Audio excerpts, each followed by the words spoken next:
Requiem Metal Podcast, episode 126, brought to you by executive producer Saurav Misra. Thank you very much for your support.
We just heard Engine Number 9 from the Deftones record Adrenaline. This is a Requiem Metal Podcast. I'm Mark. And I'm Jason. And apparently we sold out, Mark. We've sold out to the mainstream with Deftones. Yeah, I guess so. And well, next week we're going to do Korn, followed by Limp Bizkit. Yes. And we got Linkin Park. Linkin Park and Stain. Yeah. So POD. Yep. And then maybe we'll do a more in-depth exploration of like Puddle of Mud. And maybe Drowning Pool, Power Man 5000, and other of the ilk. So controversially, maybe. See, at this point, I think Deftones are accepted as being a good band that kind of expanded outside of the genre they were kind of thrust in. Mm-hmm. This is a band that I kind of detested up until 2000 or 2001, whenever White Pony came out. Mm-hmm. And that's when I finally heard them. It was, a similar kind of like awakening when Last Fair Deal Gone Down by Catatonia came out. Mm-hmm. And it was just this kind of expansion of what, I thought was, possible with the sound. Yeah. And I think they're a band that was always associated and trapped in that realm of nu metal, but they had the ability to somehow sound different at the same time as being part of that genre. I think they were they were trapped in a way because they were always pigeonholed by being called Korn's little brother. Korn discovered them, and at the time, even like when this record came out, Adrenaline, in 95, it was a year after Korn's debut had come out. And, I could tell you as a sophomore in high school when all this stuff was kind of happening, like that stuff wasn't like, at the time it was kind of unique. I mean, it didn't sound like what it became, I guess. And anybody that tells you they could have seen the future, that this stuff would dominate the late 90s, is full of shit. Like you had no idea, And so to me, this was just another kind of like interesting, kind of mainstream, but yet pretty heavy record that was kind of, filtering through the hands of a 9th and 10th grader, which is what I was. So you think all this stuff kind of is spawned from Sepultura? I mean, I think you go Faith No More, Helmet, Rage Against the Machine, Sepultura, and there was like in Pantera, you have to, I think, to put in there somewhere, and all this stuff was pushing it towards like I don't know, the mosh riffs and the sort of... Where did the hip-hopness come from? Well... Because Rage is one of the first bands, I think, that integrated it, but it sounded right. Sure. It didn't sound like it was... And I think Rage was coming out of... I feel like they were coming out of a Public Enemy hip-hop kind of sensibility of like protest music and whatever. Public Enemy means hardcore or something. Yeah, and Zach was in a hardcore band before he did Rage Against the Machine. Inside Out, I think they were called. I think they were Revelations Records, or Revelation put that record out years later after Rage got popular. But so I don't know. I think these were bands, and this was what I think was unique. And you know this to a little bit within your context, that your generation, a few years older than us, kind of came up. Even the skateboarders were not only listening to Slayer and Carcass and different things like that, but they were listening to Eazy and NWA. And, absolutely. And Ice Cube, all that stuff. And that stuff sort of fit in there. And I guess my generation was the same. We, not so much NWA, but the aftermath of NWA, which was, Dr. Dre, The Chronic was such a huge record for like me in 8th grade and stuff like that. And then you had the Tupacs and Notorious B.I.G.'s at the time. They were kind of hitting like the mainstream, but yet like, it was almost like oddly acceptable that everyone could listen to that stuff and still be into heavier music, and it didn't like bother too many people. At least it seemed kind of normal according to like the aesthetics of MTV at the time in the mid 90s, And and when you heard that first Korn record, you heard like Godflesh riffs in it and stuff like that, and I mean, it seemed like an honest record, And so the Deftones kind of come out of all that stuff, and again, we're not going to sit here and try and validate nu metal because there's no validation for it, but this was at a time when American metal had kind of petered out. Certainly in the underground, death metal was kind of in its last leg by 95. There wasn't really much interesting stuff happening in the death metal realm. I think, and mainstream metal wise, I think Slayer was one of the only bands still doing something of validity, but still people are like, what the hell's this? Yeah. I mean, Load and Reload are right around the corner by 96, 97. And so, in the context of all that, you take a record like a record that has this sort of youthfulness, and I'd say this, Adrenaline from Deftones really reminds me of kind of that reckless teenage feeling that you get sometimes when you just want to like kind of jump around the room and be energetic, and it's the same thing like fucking Hostile from Pantera used to like make us feel in like 9th grade, or 8th grade. And, the first thing we heard was 7 Words on a Concrete Corner tape. And then we saw these guys live right after Adrenaline came out. Saw them live a couple times with Orange 9mm. And there's another band I don't understand the appeal of. But they were like minorly interesting for a moment. Maybe because they had like a black dude singing for them, which was kind of odd at that time in metal or whatever. And then we saw them open for... alongside I Hate God, the Deftones, I Hate God opened for White Zombie, Pantera. And so in our context, in our realm, like there was no difference between I Hate God, which was on Century Media Records, and then Deftones, like, so there was no disassociation. Like it didn't, like, you weren't like betraying anybody by being in the Deftones at this point, because nu metal hadn't really evolved into what it was. So that would have been one of those shows where I'd go see I Hate God and leave. Yeah. and that's true. We were more excited probably at that point for Deftones and I Hate God, because they were like new to us. White Zombie and Pantera were like obviously at the peak of their height at that point. So I don't know, but at the same time, like when you hear an album like this, Engine Number 9, which we just heard, is really sort of like the template of the Deftones sound, which is very aggressive, but definitely you have some hip hop screams in there, or hip hop moments mixed with the screams. The drum beat is definitely hip hop, and there's the whole. I mean, one of their, I think, kind of their signature sound is almost like like the walking bass line in jazz. They have like this walking, this this repeating kind of riff, that, and then coupled with power chords and this dissonant, almost black metal. Sure. I mean, I think the ending of that song, the dissonance at the end, reminds me of exactly what Neurosis was doing at this point. Yeah. I mean, it's not that far removed from it, you know? And so what's weird about a band like Deftones is clearly you hear them and you can go, okay, they're sort of like derivative in some ways of like whatever Korn and that stuff later became, but this is a band that clearly was listening to The Cure and clearly listening to post-rock stuff like Slint and Fugazi and Faith No More, and it was all there.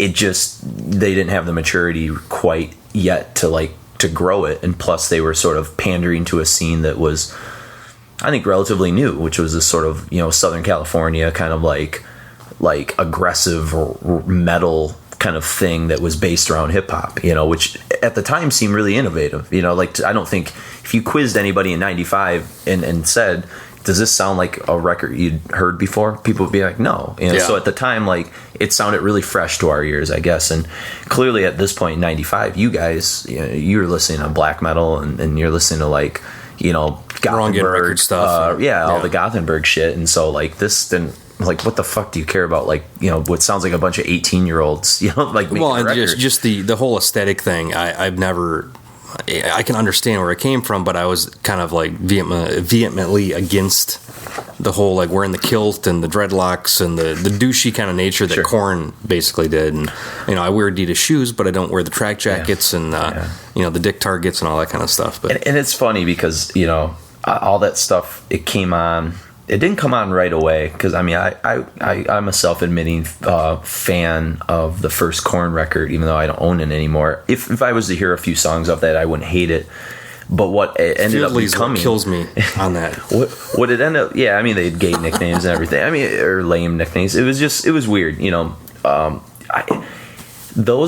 whole scene became just really distorted by what people listening to it became. Like, it became more of a reflection of the fans than it did the actual bands, and that's what is unfortunate. It just turned into this like grotesque, like sick, twisted, like frat guy, like Bleeding Hearts Club, like it was like people that wanted to beat the shit out of you in high school suddenly like got their own bands back, and I don't think, and the funny thing is if you like listen to like the lifestyles of like the guys in Deftones or Korn or some of these bands, excluding shitheads like Fred Durst, these are the guys that were picked on in high school by the frat guys, and so there's this deep-seated irony to the whole new metal scene that I don't really have time to get into, but it's disturbing, but Deftones, and I think the reason we're doing this show is because Deftones, as Mark said before, is they've kind of evolved into something pretty well respected, and I don't think, similarly they're like the band that escaped. They made it to like Tool as well, because Tool had a bunch of contemporaries that I don't necessarily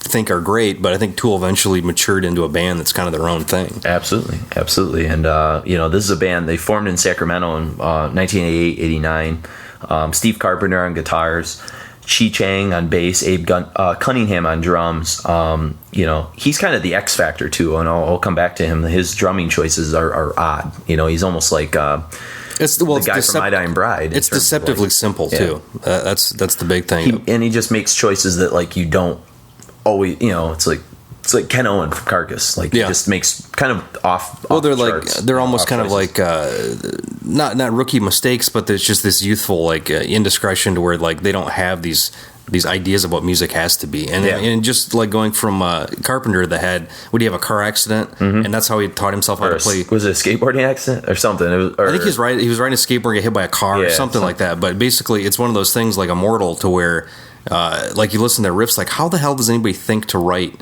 this stuff, but it's coming from that sense of kind of youthful enthusiasm, not knowing the rules. He doesn't know how to read music at all. I remember Grindcore Coon, who's helped us out with some of the shows, saying that was what really impressed him reading interviews with Stephen Carpenter back in like the 90s, that he just sort of self-taught himself how to play like SOD and Anthrax records in the hospital is where it sort of came out of. And he's going to high school at the time with the lead singer, who we haven't mentioned, also a guitar player, Chino Moreno, and also Abe. So the three of them are together in high school, and that's kind of how it all came together. And the name Deftones, which I thought was kind of interesting. It's obviously it's taken that kind of 50s R&B aesthetic thing. Well, the hip hop slang of Def. Like Def Jam. Def Jam, okay. And then mixing it with like Dick Dell and the Deltones and like surf rock kind of California, sort of like early 60s kind of like fun kind of music, and like mixing those two elements together, and that's where they get the Deftones. So, I don't know. It's Delphonics. The Delphonics. There you go. The Deltones, Delphonics. Yeah. And then later we'll get to this. Frank Delgado will become a full-time member around White Pony time with some. That's actually when Chino starts doing rhythm guitar and stuff as well. Yep, absolutely. So the band's origins are kind of like, they come from California and all that sort of stuff, but they're, I don't know, they've eclipsed their movement. They've escaped all that. Now, Terry Date, we should mention him. He produces most of the early records, really the first 4 records, and he kind of got big doing Pantera stuff and doing a lot of heavier White Zombie and stuff like that. And so he kind of became known for doing the Deftones sound, as well as like in the same regard that like Ross Robinson got big doing the Korn sound, or whatever. So, but I've always liked the more metallic kind of slicing sound of Deftones rather than the super beat heavy kind of style that Ross Robinson brought to the table. I think what he did with the first Korn and on Roots from Sepultura is pretty interesting because it didn't sound like anything else, but after that it really becomes derivative and just boring, so. And the song that we're going to play next, For Real, from Adrenaline is, neither of these songs would be like quote unquote the hit songs that you would hear, like Bored or 7 Words and stuff like this, or 1 Week, which were I guess the big songs that were around this time. But one of the reasons we wanted to pick some of the songs that we're going to play tonight, which most of them aren't, I guess, the quote unquote hit songs, is because the Deftones oddly have this like I don't know, what's the word that you invented? The romantical. Yeah, romantical. And they do, even though you have this metallic kind of edge and you have this sort of almost like Stooges punk aesthetic in that they don't know how to play music very well. And they're kind of writing from that sort of place. In Chino's vocals especially, like you find like more passion than any of the other new metal vocalists at the time. Well, and like doing like what Fred Durst would do, where he tried to do this like Depeche Mode kind of thing, but it sounded just retarded.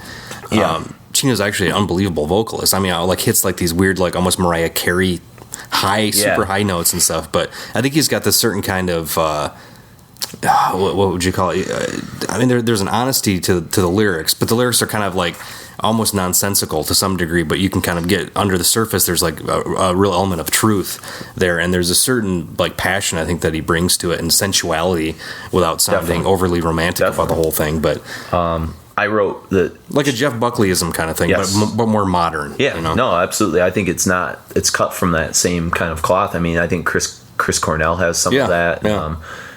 Ryan Adams and a few other kind of guys, the Jimmy Levine from Hours, even captures some of that. Oh, Jimmy, it's like Greco or something. Is it Greco? Yeah. What the hell's Jimmy Levine? I don't even know. It sounds like somebody's neighbor. Yeah. But, I wrote here, Chino's vocals and lyrics suggest emotions rather than announce them.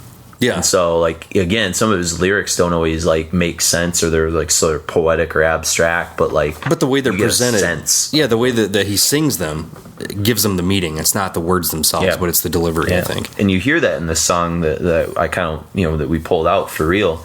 I think this song in particular reveals all the sort of melodic indie kind of pop shoegazer, My Bloody Valentine, slow dive, Cure elements that really are going to surface later. You know, like they're going to really unfold and blossom and change like a butterfly into a House of Flies, into something that you know. Here's what I put about this song: Meathead meets goth. Yeah, sure, sure.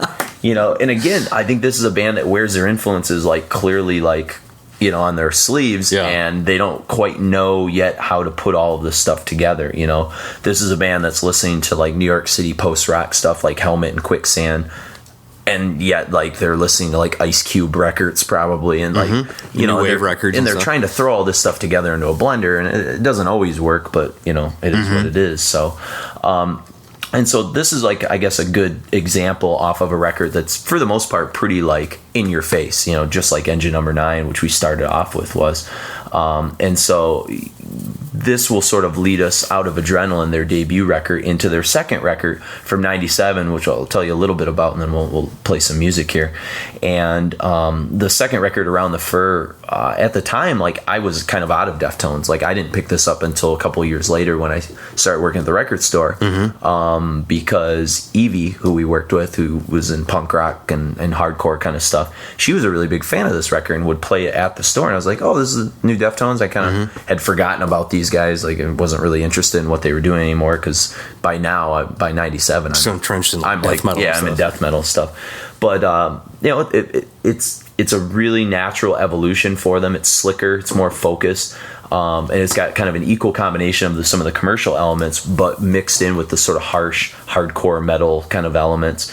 But what you're going to hear in some of the songs, especially like Die the Flu, is a heavier dose of shoegaze and dark new wave kind of stuff. You know, a song that I wish we had time to play, Mascara, is like absolutely like just beautiful and romantic, and it's like about marriage and stuff. I mean, that was fucking weird. You know, this is like the peak of like stupidity, Limp Bizkit bullshit, you know, and these guys are really like reaching for something. Well, this different. was, what was it, starfish and hot dog flavored water? That comes a little later. This was Nookie kind of time. But it's all nonsensical, frat bullshit, basically. Exactly, you know. And there's even like a song on here which I was pointing out to Mark before this, because, you know, Mark is not as well versed in these first two Deftones because it wasn't really your scene at the time. And still, I can appreciate them, but they're not go-to records. Every like White Pony and Beyond is kind of my Deftones area. Yeah, and that makes sense, you know, absolutely. But there's a song called MX, which is kind of closes the record, and the lyrics are really condemning kind of the late 90s MTV lifestyle. They're sort of calling out like the bullshit, you know, for what it is, the sort of bling bling, like Adidas, the sort of way that women were being treated at Limp Bizkit show, like all of it's sort of like in this song. It's kind of odd, but well, and it's the funny thing, it's all the white influence on hip hop. Yeah, exactly. It's like that's a whole show. I'm just not even gonna go there. Yeah, but you know, and you can really consciously hear them on Around the Fur really trying to separate themselves from the pack, you know. And a song like Die the Flu, I hear a lot of like Catatonia-esque elements on it.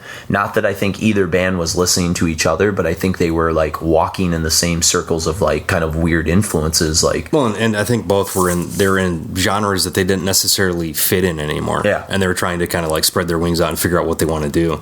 And this album in particular like fit alongside like say Tool, Enema. In that like they were both like, you know, Enema was 96 and this is 97, but like, you know, they're like embracing like failure, the band Failure, which is, you know, if you're a Cave-In fan, you know Failure, I'm sure. But like kind of a criminally underrated band. Yeah, like, you know, kind of Faith No More-ish at times. But like, you know, these Failure like pop hooks, and then this sort of Quicksand, loud, soft dynamics. You know, like there's just all these different things happening in the midst of what sounds like kind of a normal late 90s new metal record. You know, it's so if you've dismissed a record like this or even Adrenaline before because you thought Deftones were something, then, you know, give this a chance and kind of see what happens. But we've got Fireal from Adrenaline coming up, and then we've got a pair of tunes from Around the Fur, Lotion, which is kind of more in your face, kind of heavier, and then Die the Flu.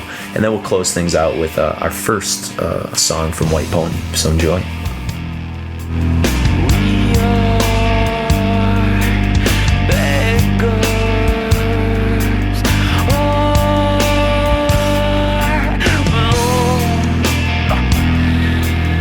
I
jack to give a fuck.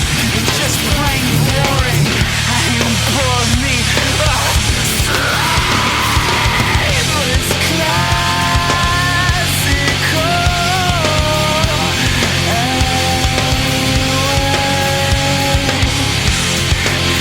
How cool are you?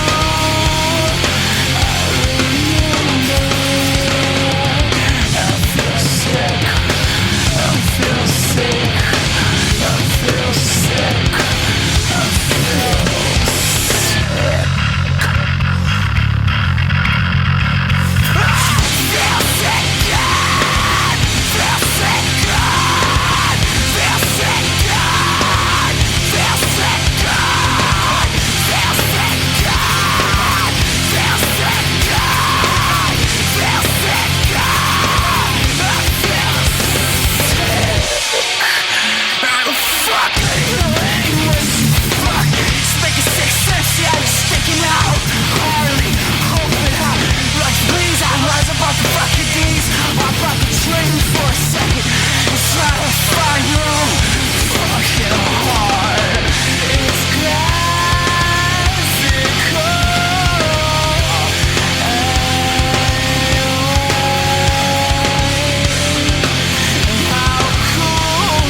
That was Elite, Dai The Flu, Motion, and Fireal. Is that Fireal? Fireal? It's probably for real. It's kind of a it should have an apostrophe. Play on words, maybe. Yeah, if it had an apostrophe between the I and the R, I think it would be for real. For real. Like Be Real from Cypress Hill. That's it. And you're listening to the Requiem Metal Podcast. Just kidding. So, Elite. This is the Judgment Night soundtrack. Yeah. Hey, an underrated soundtrack. I'm actually a big fan of that soundtrack. That could have been the impetus for bands like the Deftones and Korn, probably, in its own bizarre way. Bring the Noise, I think, is where it all goes back to. Or Bring the Noise. Well, we could even trace it back to Aerosmith and Run DMC, maybe. Or maybe. If we I don't have a whole lot of respect for Aerosmith, I'll tell you what. Let's give credit where credit's due. I'm the Man from Anthrax. Yes, yes. But White Pony, Elite, a Grammy-winning song for Best Heavy Metal Record. And I was telling you. Oh, was it? Okay. Yeah, Elite, I don't follow Elite the Grammys. was the song, Best like heavy metal single or whatever. And I always found that odd because it was never a single. Like, there was never a video. I never really heard it on the radio. It was a song I liked on White Pony, and it was certainly very jarring and heavy in comparison with the rest of what that record was. But I don't know. It's odd. Well, at least the Grammys got a band that's worth giving a Grammy to. Yeah, Slayer's won a few here and there. So instead of, what was it, Jethro Tull won against... that was the first hard rock Grammy of all time. Hard rock heavy metal Grammy. Oh, no, it was heavy metal. What were they? They were up against bands that were actually worth a shit, though. Well, it beat And Justice for All, Metallica. So clearly time has proven that Jethro Tull's record was more timeless. So what a pile of shit. But I would say, one of the things that White Pony that we talked a little bit about in the last Talkset, I think alongside the debut from Perfect Circle, these two records kind of came out right around the same time, and I feel like these really helped draw the line in the sand between what was quote-unquote new metal and what was sort of evolutionary, like alternative metal. And I think at this point now, Deftones on White Pony like come into their own as this like alternative metal band, if for lack of a better term. They're not playing new metal anymore. Like if they ever were, maybe they were, maybe they weren't. I think they were playing music and they just defined new metal around them. It's the same way that like we were talking about all the bands that get lumped into stoner metal. It's like it's a bad term, but exactly. There's some bands that supersede it and progressive beyond it, but yeah. And I think on this record, this is where we get some of the terminology that Mark, you were using earlier. I mean, ethereal, otherworldly, sexy, sensual, mood-setting kind of romantical music. Yeah, romantical. And I remember distinctly hearing Change on the radio, and I didn't buy White Pony right away, just like I didn't really buy Around the Fur, because, again, I think in 2000, if we weren't listening to Swedish death metal and Thorns, black metal type shit, or whatever. Well, 2000, that was the era of of indie rock. We were discovering scene, touch and go stuff, and yeah, we were trying to find the latest thing that sounded like Mogwai and different things like that, and so this was a song when I heard it on the radio, and we're not going to play Change because I think everybody has probably heard that song and does, the context of it is enough.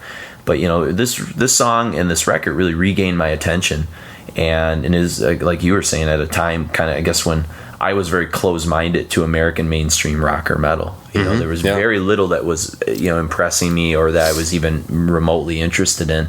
And I think White Pony and then Tool, Latrellis, I think those two records, Latrellis came out a year later in 2001, but I think those two things really regained a little bit of respect for maybe what America could do if pushed to its creative boundaries. Yeah. When did that first Hours record come out?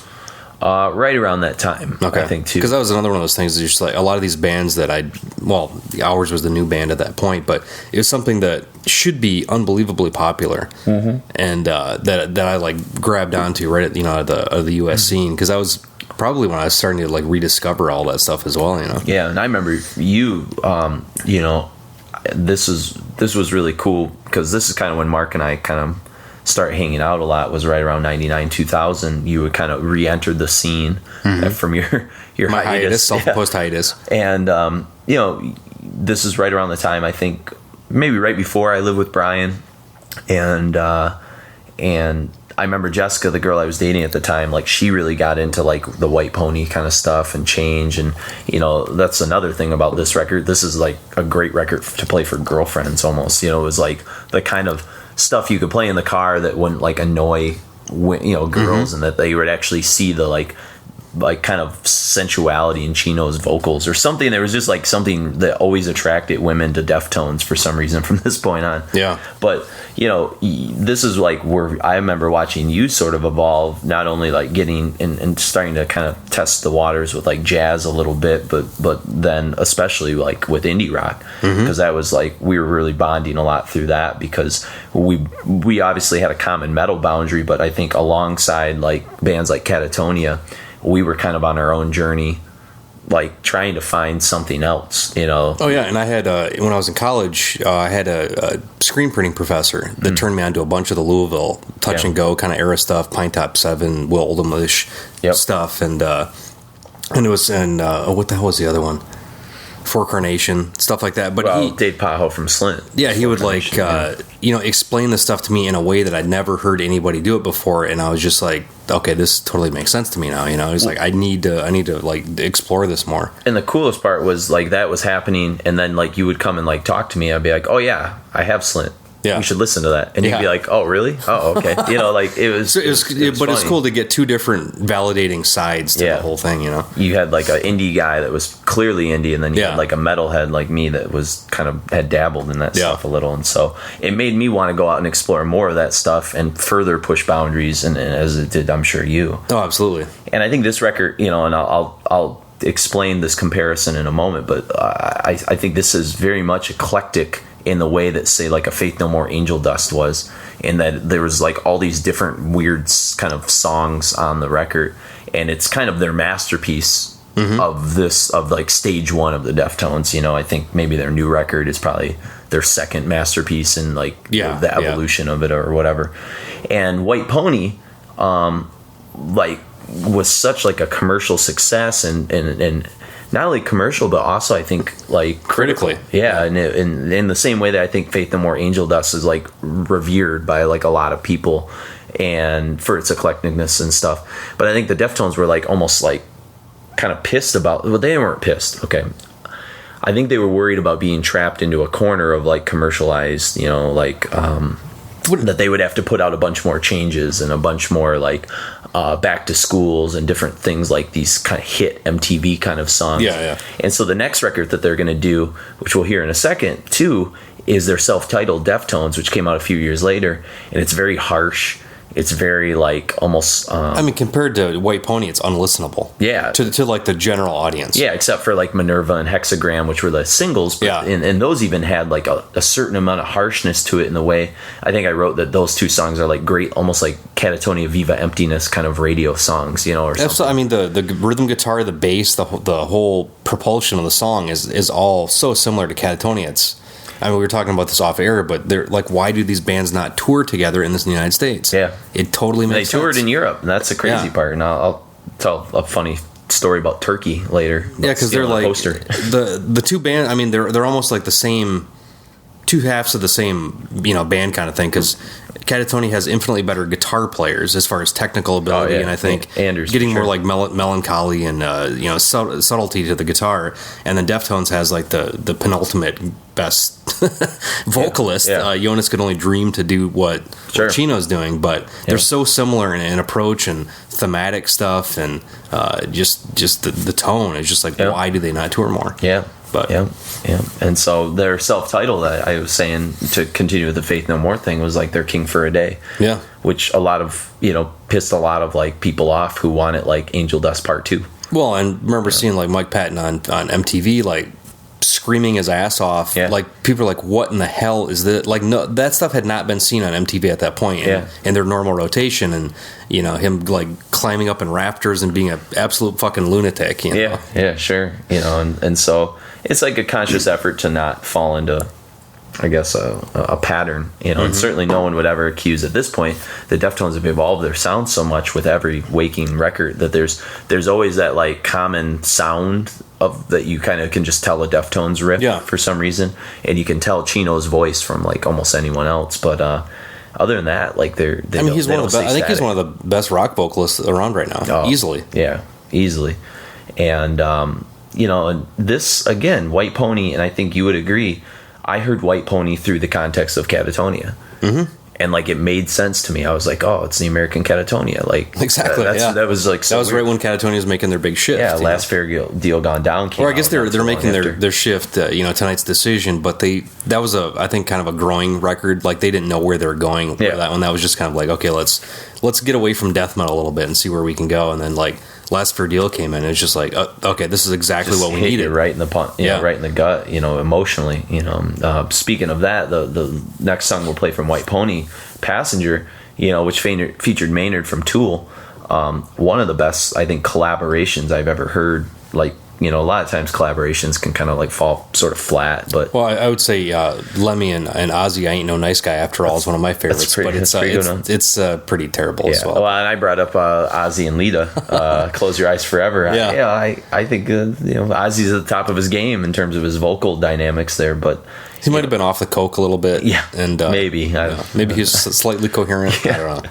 But this, you know, both Maynard and Chino are really like sort of passionately like kind of weaving their sounds together, and it almost like makes sense that Maynard always should have been on this like song, you know. And as far as their vocal approach, they're both really non-conventional or unconventional, and but yet it's very, very listenable. Yep. It's a really weird mix because they can both like sing beautifully and scream beautifully at the same time. Yeah, it's like molten emotion kind of comes out of this sort of stuff. So, and then like I said, we'll transition to When Girls Telephone Boys from their self-titled, and you know, again, this record more stripped down, probably pissed a lot of White Pony fans off who had been attracted to White Pony because of its melodicism of songs like Digital Bath and Change and, you know, Back in School and stuff like that. But I think if you like cut through like the static and the unlistenability, and you get to some of the, you know, there's layers of creativity that's sort of built into songs like Mona and Battle Axe. There's a lot of like Blow Kid A Radiohead stuff that's thrown in there too, which is kind weird. of fun. Lucky You know, the sort of hip hoppy kind of weird song has a lot of Radiohead trip hop isms and stuff. So, you know, I mean, again, I think the self-titled Deftones record is underrated in a lot of ways, but I think it's the timing of it was so weird because it's creative at a time when a lot of mainstream metal was sort of like a sinking ship. New metal is like dying in 2003. Yeah. And they're really consciously trying to separate themselves, I think, from the sort of over wussiness of like the Stains and the Linkin Parks. Train? I don't even think you'd call them new metal, but but that they was were shitty. Yeah. That was one of the flavors of the day. Sure. It was just this vapid bullshit that had nothing of value to it whatsoever. Sure. Yeah. Creed and all the other bullshit. Yeah. Alter Bridge. Yeah. Yep. Yep. And I worked at a record store in the wrong era. Yeah, we did. So, and then this is going to sort of transition into some music from Saturday Night Wrist, and we'll sort of talk about that and Diamond Eyes when we sort of come back. So we got Passenger, When Girls Telephone Boys, then we have Beware and Kim Dracula, from Saturday Night Wrist, and then we'll close things out with a tune from Diamond Eyes.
Roll the window down this cool night.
That was Royal from Diamond Eyes. Kim Dracula, Beware, When Girls Telephone Boys. And then we started things off with the duet between Maynard. Is Kim Dracula about Kim Thale?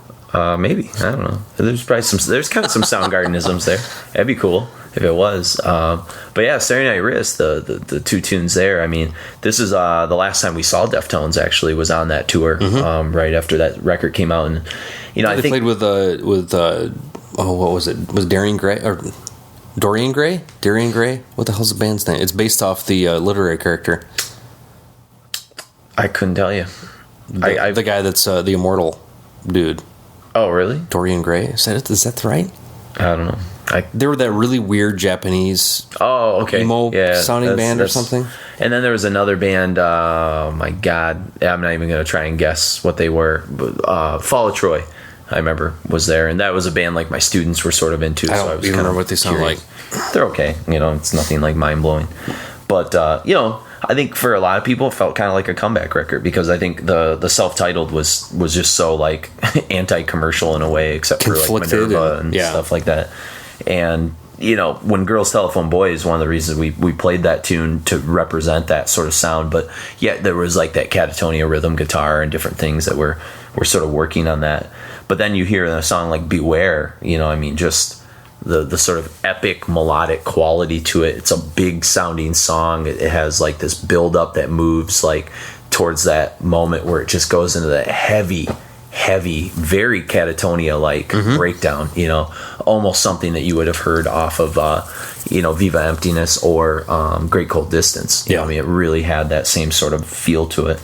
And Kim Dracula just kind of was a great, again, it's a beautiful, heavy, romantic. It has all these sort of like bizarre elements to it, and it's like this post rock meets My Bloody Valentine meets I don't even know, like just everything's coming together perfectly at this era. I think.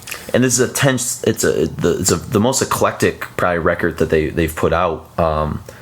Is this one. It's very far ranging, I guess, and I think that's because of the tensions that are kind of going on in the band at the time. You had a revolving door of producers for this record. It's the first one they do without Terry Date. They kind of bounce around with different guys. They finally settle on this guy named Bob Ezrin, who worked with like Pink Floyd in the 70s, and I mean like a big rock kind of guy. Yeah. And he was really harsh to them, like really ran them through, like it was almost like Bob Rock with Metallica, like made them do like an different almost exercises of like have them validate their choices for every song. And Chino was really pissed off. He like walked out on the band and went and recorded his solo stuff with Team Sleep. And then he records his vocals with his buddy Sean Lopez from Far, kind of a punk kind of band. And so you hear all this tension. I mean, they almost broke up. It's and you can hear that in like how disjarred some of the songs are from each other. You've got like you got the Contra Code song, which I can't remember the freaking up, down, left, right. But it's a code to get 26 free guys from Contra, and also from Life Force. That was a good game. Another cool game. Life Force, same code worked. It was the Konami code, they called it. But that song has very much this sort of post-rock Mogwai ISIS kind of feel to it. Then you have like Pink Cell Phone, which like had oh god, I forget her name. She was a female vocalist from another band, and and like that really caught people off guard in a weird way, because like near the end she starts to like talk about like ass sex and like weird, like a lot of people are like, is this a joke? Like Peaches type stuff. Yeah, and it was very like distracting in a way. And then you had Surge from System of a Down on a song, which that actually worked out pretty well, but it was just all over the board. Hole in the Earth, the song that opens the record up, like starts off with like a Sonic Youth like feedback riff for like 30 seconds, and it's a cool record, but like you can just tell like it's a band that's like not really together. And their ideas. Everybody's got their own ideas. Everything's conflicting. And it works. It's cool, and I dig that about it. But then finally, those ideas I feel like come together. Finally, this latest record, which we featured and talked a little bit about in the Best Of show, because it was a Best Of for 2010. But Diamond Eyes, it's kind of centered around, unfortunately, tragedy in a weird way. how the band kind of started as well. Yeah, that's true. It's almost like in a weird cyclical kind of thing. But they've actually, what was it, last 2008 or 2009, they actually recorded a full record before Eros, before Greek Love, the bass player got in a car accident. Yeah, and was it a car accident, motorcycle accident? Is some kind of accident, and he basically left him comatose for. Yeah, it was a car accident. Ever. Yeah, he's still like in a pretty rough car accident. I mean, I don't know if he'll ever emerge out of that coma or not. And they got Quicksand's Sergio Vega to sort of fill in on bass, which and do songwriting as well. Yeah. And anybody that's heard any of the Quicksand stuff, that stuff's pretty awesome. And you can hear a lot of that influence in the Deftones kind of music. And I know I mentioned it like in the very beginning of the show, but one guy that's really, I think, started to show his true colors on this record, and in the past couple records, but he really becomes, I think, a full-fledged member, is Frank Delgado, the guy doing a lot of the DJ samples and keys. I think the keys are blended in really well on Diamond Eyes. They're like layering everything. It's not. It's almost like the brand new Catatonia, where it's like this, like it's completely integrated in. It's not like the like a Children of Bodom kind of dueling kind of thing, or it's not there for. You don't hear like the scratching as in effect, but it's more he's there. He's a very like subtle kind of like guy adding texture to everything, and kind of an understated player, I think, in the band. But if you took him out, it would totally be obvious that he was not there anymore. Sure, yeah, and this is lyrically and thematically and stuff like that. It's more together.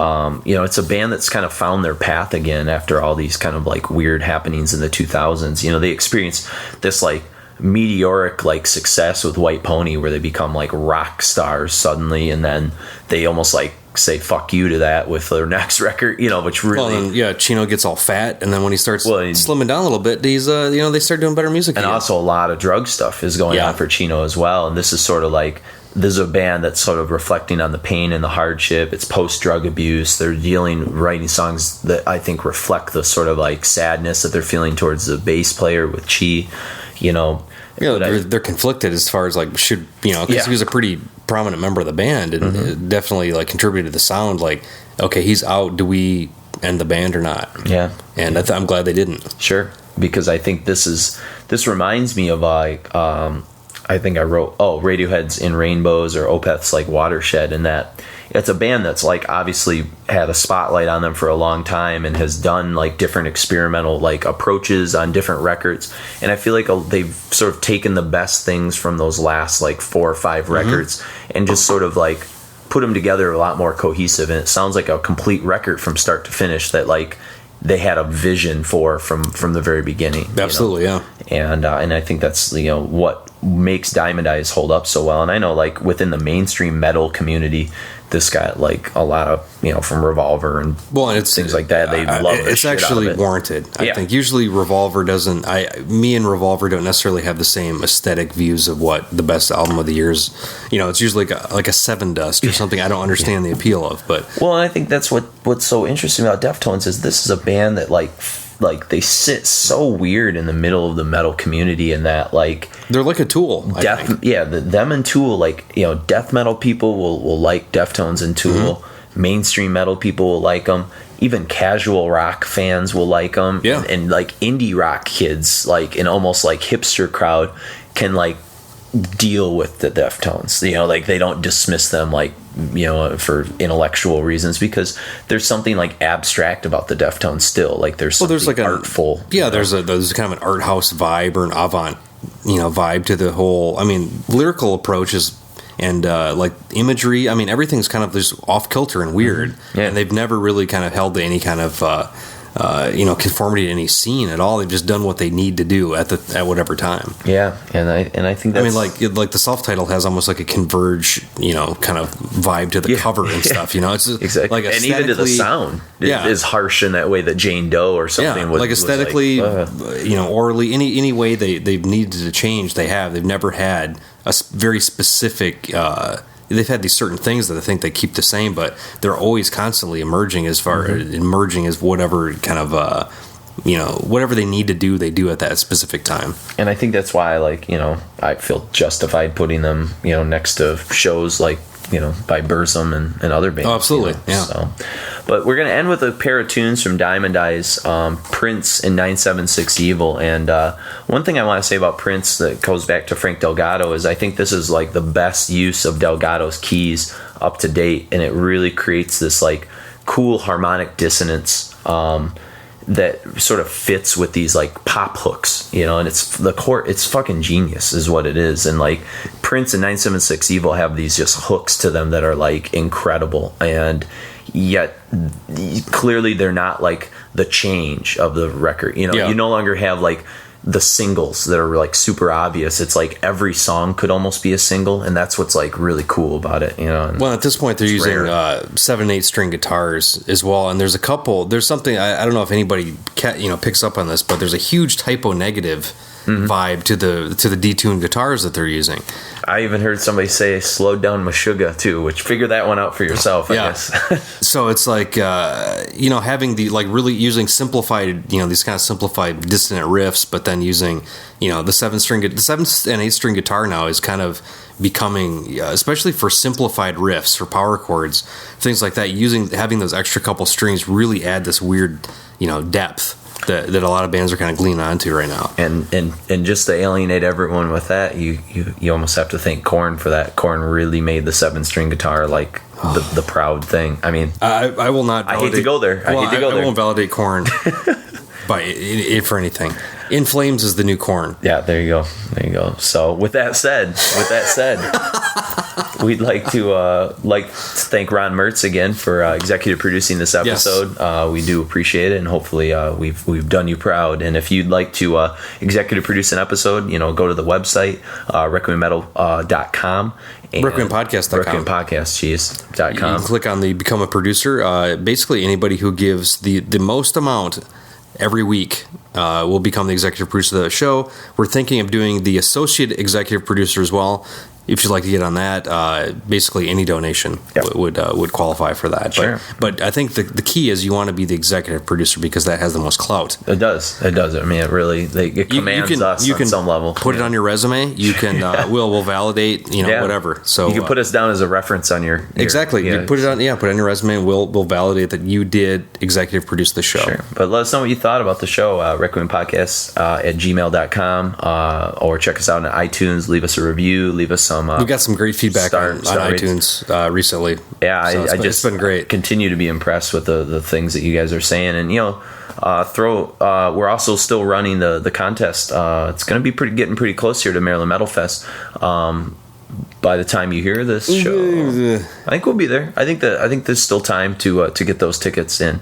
So if not, then if it already happened, congratulations, whoever got it. But, we pre-record these shows, so we never quite know exactly how it's going to be. But there are tickets available. Because I would like to make sure the winner knows that they win so they early enough to where they can book a hotel room, all that kind of stuff. Yeah. Or they'll be sleeping on our floor somewhere. Hey, maybe they can chip it on our hotel room. that they could. So, but anyways, I don't want to ruin any contest here. But we got Prince and 976 Evil from the Deftones Diamond Eyes. Enjoy. I am Jason. And I'm Mark.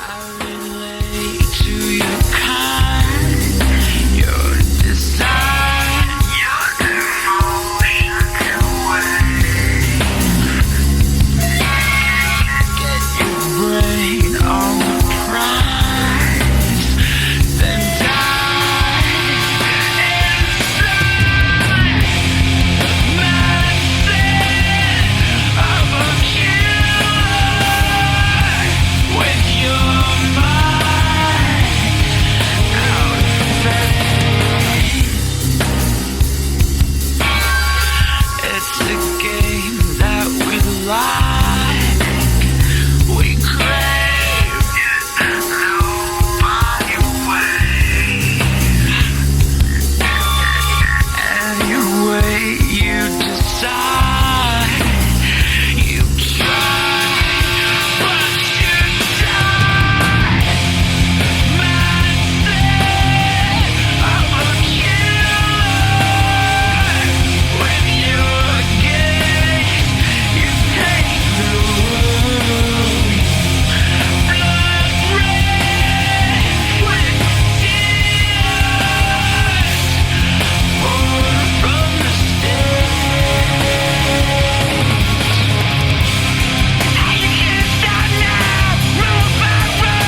Requiem Metal Podcast, episode 126, brought to you by executive producer Saurav Misra. Thank you very much for your support.